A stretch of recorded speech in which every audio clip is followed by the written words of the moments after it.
ये साल था 2002। देश के प्रधानमंत्री की कुर्सी पर बैठे थे अटल बिहारी वाजपेयी।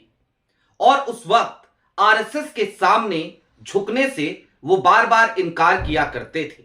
बस फिर क्या था, एक खबर प्लांट कराई जाती है, टाइम मैगजीन में एक खबर छपती है और उस खबर से हंगामा मच जाता है।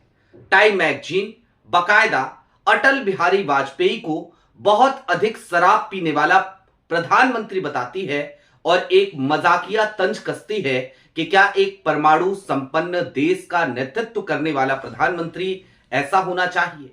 उसके बाद लाल कृष्ण आडवाणी के घर अटल बिहारी वाजपेयी उसी शाम को पहुंचते हैं। दोनों के बीच कुछ बातचीत होती है और फिर साल 2004 का आता है। अटल बिहारी वाजपेयी चुनाव हार जाते हैं।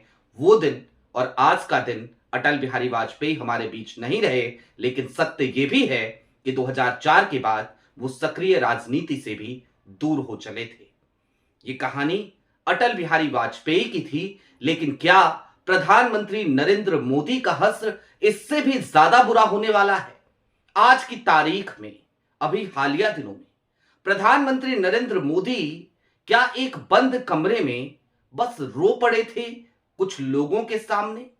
और क्या वो ये गुहार लगा रहे थे कि मुझे फिलवक्त कुर्सी से मत उतारो, 2027 का इंतजार कर लो, मैं खुद कुर्सी छोड़ दूंगा?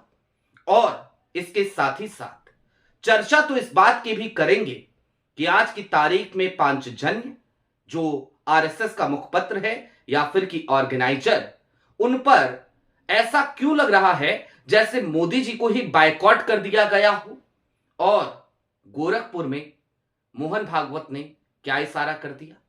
क्या आरएसएस ये समझ चुकी है कि अभी नहीं तो कभी नहीं, क्योंकि अब विपक्ष हावी हो चला है और प्रधानमंत्री नरेंद्र मोदी की छवि खंडित हो चुकी है ताकतवर प्रधानमंत्री के तौर पर, लिहाजा आरएसएस अब उनकी कुर्सी पर किसी और को बिठाना चाहती है। इंट्रो थोड़ा लंबा हो गया, लेकिन चर्चा जरा विस्तार से करने की जरूरत है और आपको कुछ अंदरूनी खबर भी बताएंगे, कुछ सबूत भी दिखाएंगे जो ये बताने के लिए काफी है कि आज की तारीख में प्रधानमंत्री नरेंद्र मोदी के इर्द गिर्द मुसीबतें चारों तरफ से आ रही हैं। नमस्कार, मैं स्वप्निल और आप मुद्दा देख रहे हैं। दोस्तों, आगे बढ़ें उससे पहले वही छोटी सी अपील। मुद्दा इन दिनों एक गंभीर आर्थिक संकट से जूझ रहा है। एक तरफ हमारे मेन बैंक अकाउंट बीते कई महीनों से फ्रिज चल रहे हैं, तो दूसरी तरफ हमारे 2.5 साल पुराने चैनल को हमसे लंबे समय तक छीन कर रखा गया था। ऐसे में डे टू डे ऑपरेशंस में मुद्दा को काफी मुश्किलों का सामना करना पड़ता है। लिहाजा आपसे ये गुजारिश है कि यदि आप चाहें तो स्क्रीन पर दिख रहे क्यूआर कोड या फिर के नीचे दिख रहे यूपीआई नंबर के जरिए मुद्दा की छोटी छोटी मदद जरूर कीजिएगा, ताकि हमारी बेबाकी यूं ही बरकरार रहे। अब आगे बढ़ते हैं। कब रोए प्रधानमंत्री, क्यों रोए प्रधानमंत्री, वो किस्सा आपको जरूर बताएंगे।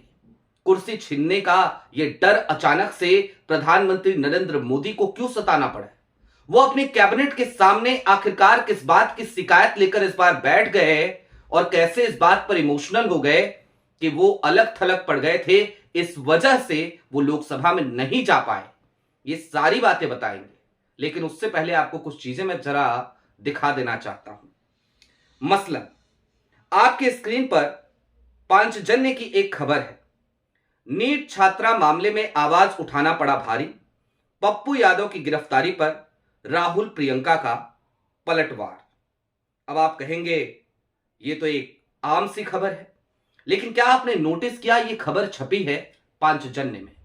पांचजन्य आरएसएस का मुखपत्र है और इस पूरे आर्टिकल में दरअसल कहीं से कहीं तक ऐसा लगा ही नहीं जैसे भाजपा या नीतीश कुमार का बचाव करने की कोशिश की गई हो, बल्कि खुल करके राहुल गांधी, प्रियंका गांधी और पप्पू यादव, उन तीनों के वर्जन डाले गए थे और यह बताया गया था कि पप्पू यादव किस तरीके से नीट छात्रा का बचाव कर रहे थे और उसकी वजह से उन्हें आनन फानन में गिरफ्तार कर लिया गया।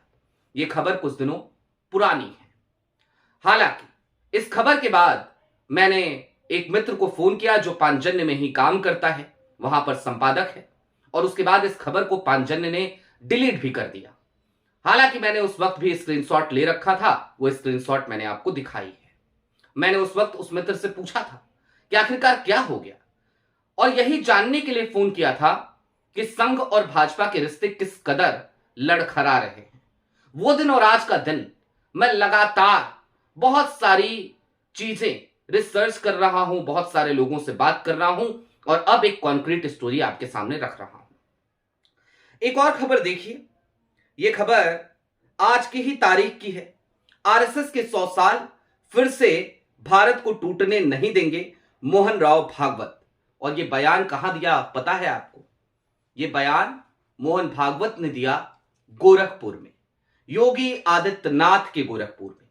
और इसके बाद वो 2 दिन के प्रवास पे लखनऊ पहुंच रहे हैं। वहां पर भी अभी बहुत कुछ बोलते हुए आपको मोहन भागवत नजर आएंगे। लेकिन इन सब के बीच और भी बहुत कुछ चल रहा है।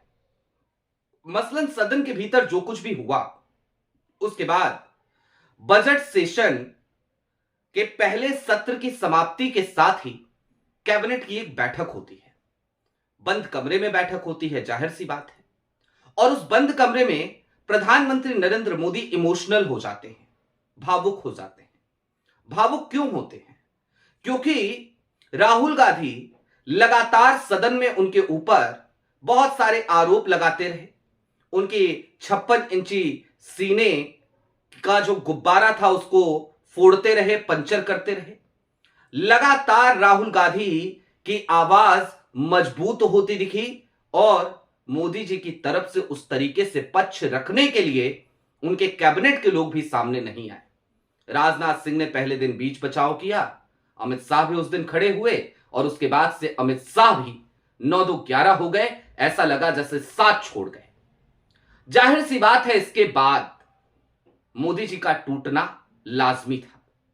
मोदी जी जब मकर द्वार पे पहुंचे लोकसभा में अपनी बात रखने के लिए, धन्यवाद प्रस्ताव पे अपने अभिभाषण के लिए, तो उस वक्त भी राष्ट्रपति के अभिभाषण पे, तब उनका स्वागत करने के लिए सिर्फ 2 मंत्री पहुंचे थे।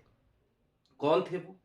एक संसदीय कार्य मंत्री किरण रिजिजू और दूसरे कानून मंत्री अर्जुन राम मेघवाल।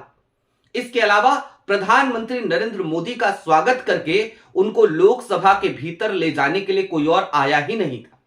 इससे भी मोदी जी बेहद आहत थे, बेहद दुखी थे, और उन्हें यह इशारा मिल गया था कि भाई सब अब साथ छोड़ रहे हैं, और जब शाह ही साथ छोड़ देंगे तो फिर बाकी लोग क्यों कर ही साथ देंगे, क्योंकि शाह से मेरा नाता कोई आज कल का तो है नहीं, वर्षों पुराना नाता है अमित शाह से, गुजरात से।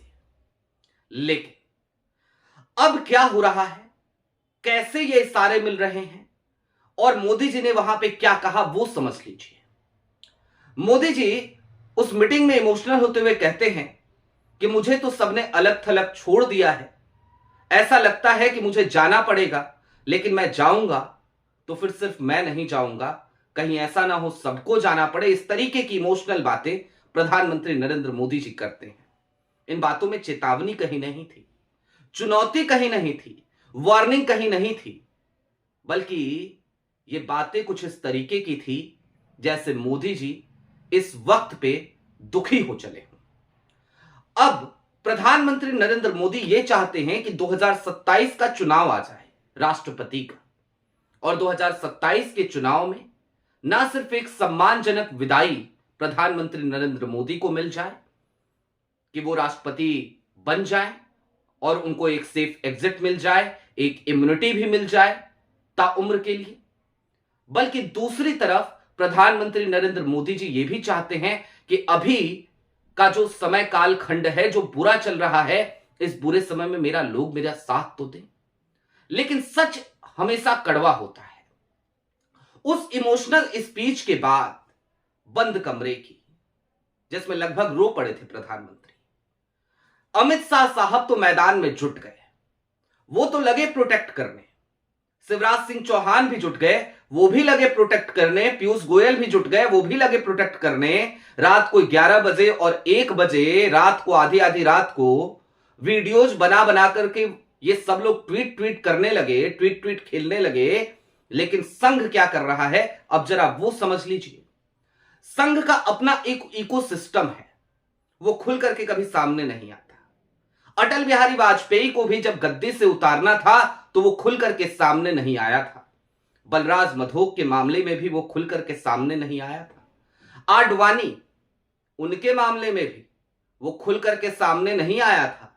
गोवा की जिस कार्यकारिणी में लाल कृष्ण आडवाणी ने अटल बिहारी वाजपेयी के सर पर सेहरा बांधा था, उसी कार्यकारिणी में अटल बिहारी वाजपेयी के बाद नरेंद्र मोदी के सर पे जब सेहरा बंधा, प्रधानमंत्री उम्मीदवार बनाए गए, तो उस कार्यकारिणी में लाल कृष्ण आडवाणी नहीं पहुंचे थे।